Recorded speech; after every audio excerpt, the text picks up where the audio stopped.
Hey, Michael in Burlington, Matthew here with freeprescriptionlenses.com, and with the help of my GoPro camera, I'm going to cut prescription transition lenses for your new Polo 2070 color 5247 in the 54 eye size. Let's take everything out. Of course, here is your Polo case, your Polo cleaning cloth, which is actually one of the largest of all the designer cleaning cloths. And of course your Polo, let me put this together here, give me some more room to work. Polo case, logo, all that stuff, blah blah blah, and your Polo frame. This is what you want to see with the little platinum trim across the top, the black and platinum, which goes with today's masculine accessories, black and platinum, from belt buckles to shoes to just about everything else. Of course, it comes with a little plastic sleeve on the left temple to protect the temples from rubbing together during shipping. And of course, I'm going to put that, shipping from Italy that is, and I'm going to put that on there when I ship to you. And of course, free shipping anywhere in the United States. So let me go ahead and take everything off. This again is the Polo 2070. The color is 5247 in the 54 eye size. And of course, one of your lenses says Polo on there, and you're going to get all the manufacturer's original packaging. Let me pop this off, put that in there, and I'm going to take your frame. Go away, bug. Can't you see I'm working? Okay, I'm going to put it into the tracing out of my edger. Hit trace, and this little stylus is going to pop up. And it's going to go around and it's going to trace the shape of the right side of the frame before moving over and tracing the left. Whoop, I'm knocking stuff over. Here at freeprescriptionlenses.com, where everyone loves a bargain and no one is disappointed in quality.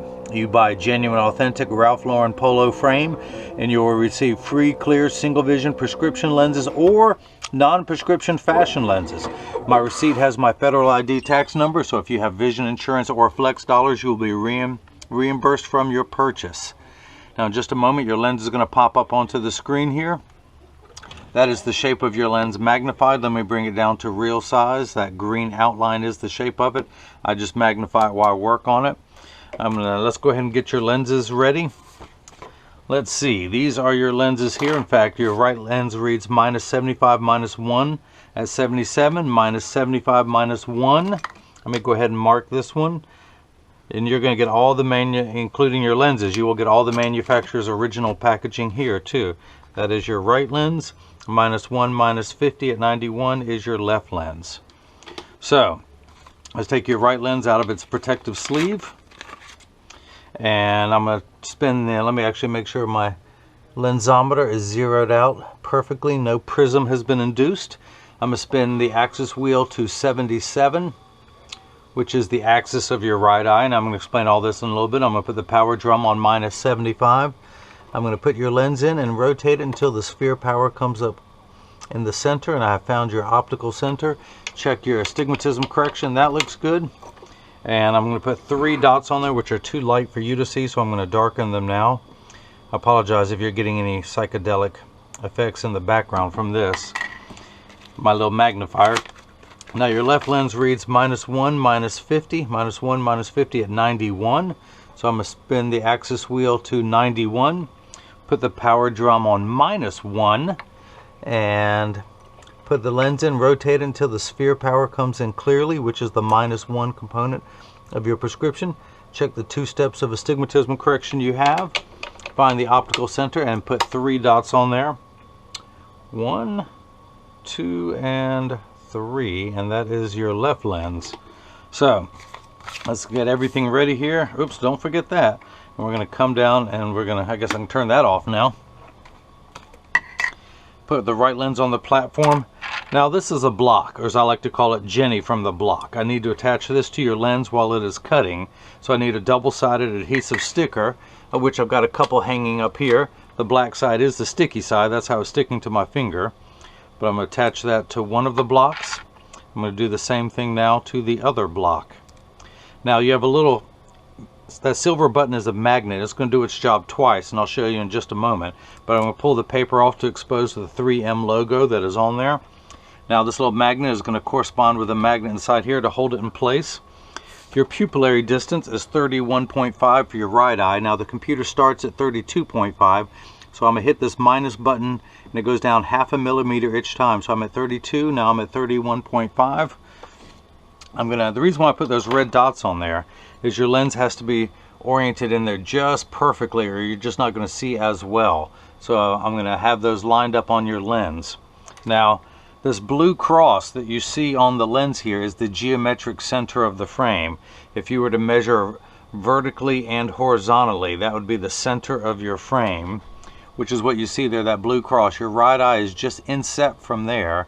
So that black dot is your optical center. Those other two dots I'm going to line up on that orange graph to tell me that they're in there oriented perfectly and they're not off center. I'm going to hit that button. The arm's going to come down and it's going to place the block onto your right lens. I'm going to do the same thing now for your left lens, the unright lens. Your pupillary distance is 30.5. So again, this mirrors that side, so I'm at 31.5 again. I'm going to hit that button twice until I come up at 30.5. I'm going to put your lens in there, right at the optical center. Get everything lined up. Those two are lined up on the graph just perfectly. I'm going to check one thing there. Yeah, we're good there. So let me magnify that, and oops, I almost forgot to put the block in there. So I'm going to take the paper off of that, expose the 3M logos again. The little silver button is going to go right into place in there. Hit the button. Now the block is being applied to your left lens. So this is the actual edger. This costs $40,000. It weighs 200 pounds. I recommend everyone go out and buy one, and then they can cut their own lenses at home. You won't need me anymore. The actual cutting wheel that's going to do most of the work is over here on the far right. It's going to act like a heavy grit sandpaper to grind away your lens material. This wheel in the center with that little channel, that valley, that's what's going to put the V-shaped bevel onto the lens so it stays inside the bevel of the frame.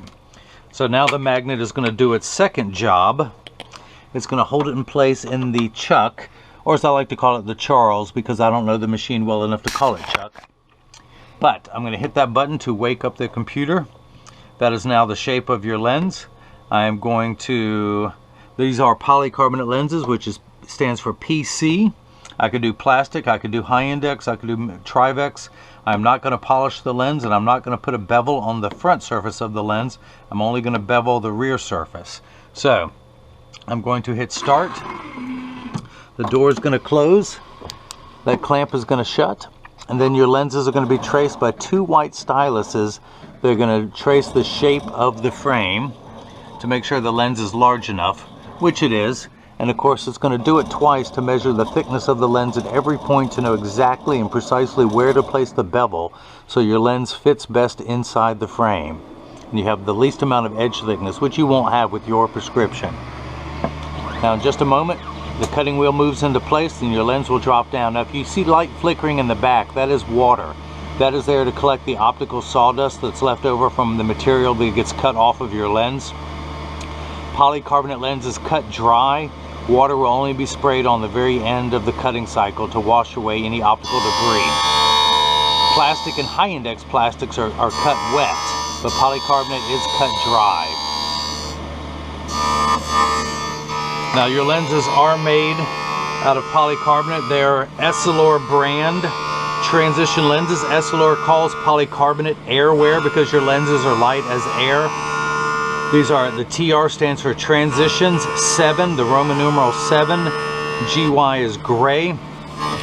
Polycarbonate itself, your lens material, is 40% thinner and lighter than regular plastic. They are virtually unbreakable. Your lenses are bulletproof up to 22 caliber and have both UVA and UVB protection built into the lens. We know what the sun's harmful ultraviolet rays can do to your skin, where your eyes are 8 times more sensitive than your skin, so you have permanent sunscreen for your eyes that never needs to be reapplied, unlike the lotions, creams, and sprays that need to be reapplied when you're out in the sun for an extended period of time. And what you see hanging on there, that is called Schwarf. That is optical sawdust that is still on there, which will soon be knocked off when it drops back down. If you notice, your lens is completely flat, just like a nickel. If I were to take it out, it would stand up on its own on the counter. Now it's getting the knife-like edge applied to the lens so it stays inside the bevel of the frame. Now it's a very dull knife, but a knife-like edge nonetheless. But it might be sharp enough to cut a piece of wet tissue, providing that you soak the tissue in a bucket of water overnight and then use the edge of the lens and cut down as hard as you can. You might be able to cut through the tissue. Sorry, bad humor. Now you have seen water begin to spray onto your lens just to wash it clean. It does that for the last 20 seconds of the cutting cycle. Which reminds me, hey, I need to take a shower. Now in just a moment you will see a lever, an arm move into place.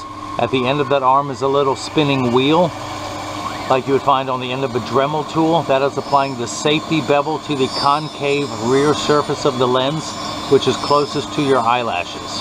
The front surface does not need it because it's going to be embedded into the frame. Both sides will be embedded, but I just do it to smooth out any rough edges that may be left over from the cutting cycle. Now in just a moment I'm going to open the door with my mind. Open! My mind never makes it proud when you want it to. Okay, so I'm going to take a paper towel, hit the button to let the lens out of the chuck, dry everything off. Use my thumbnail to scrape away any optical debris that the water did not wash away. I am going to tuck your lens in at the outside corner, then using my thumbs press down at the nose. It snaps in easily. I'm going to do the same thing to the other side. Use my fancy stylus because my finger, oh, I guess my finger does work. But again, polycarbonate lenses, no polish. We're not going to put a bevel on the front surface, only the rear surface. Hit start. Just like before, the door closes and the clamp's going to shut, and then the lens is going to be traced again by the two white styluses. Again, this time it's going to measure the shape of the left side of the frame to make sure the lens is large enough. And again, going around twice to measure the thickness of the lens at every point to know exactly and precisely where to place the bevel so your lens fits best inside the frame and you have no edge thickness exposed. So you're going to have a perfect cosmetic quality with your frame. Now I don't need this block anymore, so I'm going to go ahead and remove it. Go ahead and take that sticker off. And because that red dot is hard to see, I'm going to go ahead and darken it one more time. And come on.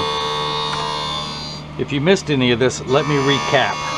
Oh, that was bad humor, but you'll be telling that joke tomorrow. Okay, so your right eye, oops, my flashlight, I need my flashlight. You know, I've got a smaller flashlight, just can't find it. So your right eye reads -75, -1 at 77. I'm going to turn the axis wheel back to 77. I'm going to put the lens in my Marco 101 lensometer. And I am getting, through the power drum, I'm getting -75. Where's my little stylus? Come here, stylus. Starting at 0, going 0.25, 0.50, 0.75, 1. I'm at 0.75 now. I'm going to check your astigmatism correction, of which you have 4 steps. And I'm ending up at -175, 1 tick mark away from 2. The way that works, well, let me back up a little bit. The unit of measurement we use in the optical world is called a diopter, spelled D-I-O-P-T-E-R. It starts at 0 and goes up from there, 0.25, 0.50, 0.75, 1, and so on. So you need 3 steps of correction for your right eye. Your right eye goes from left to right on here. -75, -1 at 77. So you need 3 steps of far-sighted correction. You are nearsighted with your glasses off. Anything you can grab your hands on, it's clear. The farther away it is, it starts to get blurry. So you need 3 steps of correction for your farsightedness to make everything the correct size. You need 4 steps of astigmatism correction. Now, when I said size, your lens has a minus sign. Your lens is actually minified. That's the opposite of magnified. It's the opposite of what of a magnifying lens. Your lens is actually minify everything to the correct size. Once it's the correct size, you need 4 steps of astigmatism correction. Now, there is a stigma over the word astigmatism. It just means shape. It's like saying someone has straight hair, someone else has curly hair. That is it. It is not a disease. It is not an affliction. It fluctuates. It comes and goes. This number makes everything the right size. This number takes away the fuzzy edges. Astigmatism is why 6s and 8s look alike, or the letters P and F. It's what causes you to squint, and when you squint, you change the shape of your eye to try and correct for that. So do you remember high school algebra where you have to add the 2 like signs together? Yeah, me either. Don't worry, I don't remember it either. But using today's terms, if someone had borrowed 75 cents and then they borrowed $1 from you, they would owe you $1.75. That's where we're at. We're at 175 in the red. Now, we're going to turn that fine-tune knob, the astigmatism correction, to 77. A straight line is 0 to 180, with 90 being in the center. So at the black tip, On the left, we're going to start at 0, and we're going to turn that knob to about 77. On your right eye, is actually, you need 4 steps of correction for your farsightedness, but only 2 steps for your astigmatism correction, which is going to give us a combined value of 150, and we're going to turn that knob to 91. So we're right past the vertical and 1. So these first 2 numbers are real values to be concerned with. This last number can be anywhere from 0 to 180, and it really doesn't mean anything. Not to you, at least. Of course, a lot of this doesn't mean anything to you, but I'm forcing you to watch it anyway. So let me go ahead and take your left lens out of the chuck, or of course, as I call it, the Charles. How about if I do a happy medium and just call it the Charlie? Chucky baby. How's that? Okay, where's your frame? I've already lost it. It's up here. All right, so let me take your matte black Polo frame with the little platinum trim plate, which is nice because as you look down, people see that platinum in there. When they're looking at you, just black. Of course, it's got the platinum rider on the side. Platinum, black, platinum, black. Okay, let's get the lens in there. I know what you're saying. Shut up and work. All right, so I'm going to tuck your left lens in, push down with my thumbs, and it snaps right in. Let me take this block off. Pull the black sticker off. What do you know? A little red dot, your optical center. I'm going to put that into my dusty Marco 101 lensometer, spin the axis wheel to 91, check the power drum, and I'm getting -1. How about that?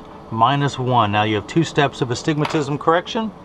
So when I'm done, we're going to end up at -150. So that is made perfectly. I couldn't have made that any better myself. Your pupillary distance for your right eye is 31.5. Your left eye is 30.5 for a combined value of 62.